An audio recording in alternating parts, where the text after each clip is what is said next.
Biosfera ekologian lurreko izaki bizidun guztiak osatzen duen sistema da. Inguratzen duen medio fisikoaren barne, baina biosfera batzuetan ere erabiltzen da garatzen den lekua adierazteko. Biosfera litosferaren, hidrosferaren eta atmosferaren multzoa da. Atmosfera. Atmosfera lurra inguratzen duen gas geruza da. Zenbait gas eta partikulaz osaturik dago eta osagai horien nahasturari airea deitzen diogu. Nagusiki nitrogenoz eta oxigenoz osatuta dago, baina baditu beste zenbait gas proportzio txikiagotan. Argona, karbono dioxidoa, ozonoa, metanoa eta abar adibidez. Atmosfera zenbait geruzatan banatzen da. Troposfera. Lurrazalarekin kontaktuan dagoen 12 kilometroko geruza da. Geruza horretan daude bizidunak eta bertan erabakitzen da eguraldia. Estratosfera. Atmosferaren bigarren geruza da. 12 kilometrotatik 50 kilometrotara hedatzen dena. Estratosferan dago izpi ultramoreak iragazten dituen ozono geruza. Mesosfera, 50-80 kilometro arteko altuerara dagoen geruza da. Espaziotik datozen meteoritoak geruza horretan desekiten dira, eta izarri eskorrak han sortzen dira. Ionosfera edo termosfera. 80 kilometrotatik 300 kilometrotara hedatzen den geruza da. Termosferan eguzkitik datozen gama eta X izpiak ioi bihurtzen dituzte atmosferako atomoak. Irrati guinak geruza horretan islatzen dira, eta bertan mugitzen da baita ere komunikazio sateliteak. Exosfera edo metasfera.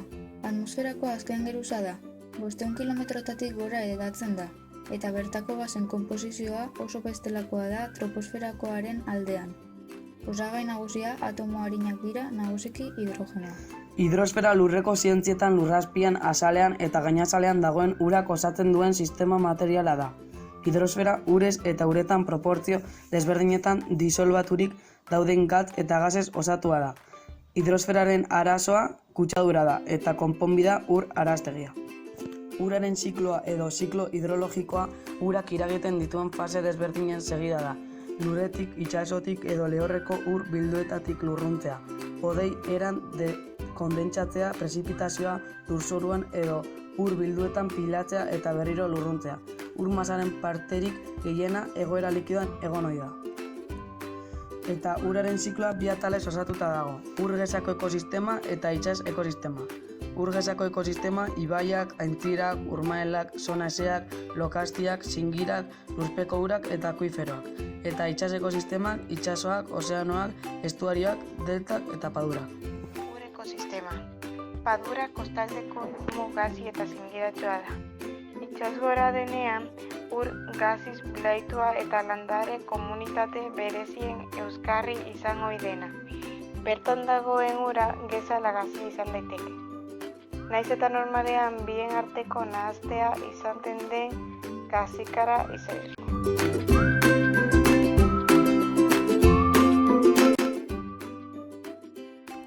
Basatea, estuarioetan eta paduretan bizi ohi da. Beraz, ezin da ez oihanetan ez basoetan bizi. Animalia honek duen elikadurari dagokionez mokolodia du. Beraren elikadura errazago lortzeko balio diolako. Gainera, basate honek ez dute hortzik, beraz, euren elikagaiak oso osorik irensten dituzte. Hegazti honek dituen hanka motari erreparatzen badiogu, ikus dezakegu hanka motzak dituela, baina horrek laguntzen dio beraren abiadura moteltzeko edo azkartzeko. Lurzorua lurrazalaren goiko geruza da, eta mineralez, materia organikoz, urez, airez eta bizidunez osatuta dago. Lurzoruak ezinbesteko funtzioak ditu ingurumenarentzat eta biziarentzat, eta honako hauek dira. Mineralak ura, materia organikoa eta zenbat gai kimiko ditu, eta horien transformazio prozesutan parte hartzen du. Lurzoruak karbono dioxidoa, metanoa eta beste gas batzuk askatzen ditu atmosferara. Materia organikoari esker hainbat gai metatzeko edota moteltzeko gaitasun handia du.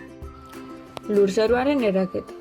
Harrizko lurraren muetan meteorizazioaren eraginez harriak zatikatu egiten dira eta zenbait tartetan pilatzen dira. Bertan, goroldio eta berar txiki gehiago sustrai daitezke.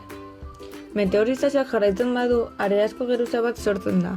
Geruza horretan hazten diren landareen hosto hondakinak deskonposatu eta arearekin nahazten dira, eta lurrustela osatzen dute. Euriak beherantz eramaten du lurrustelaren zati bat. Lurzoruak dituzten arazoak. 1. Oso azkar degradatzen dira, eta denbora asko behar du sortzeko eta beretzeko. 2. Giza jardueren eraginez asko kaltetzen dira, eta ondorioak latzak dira.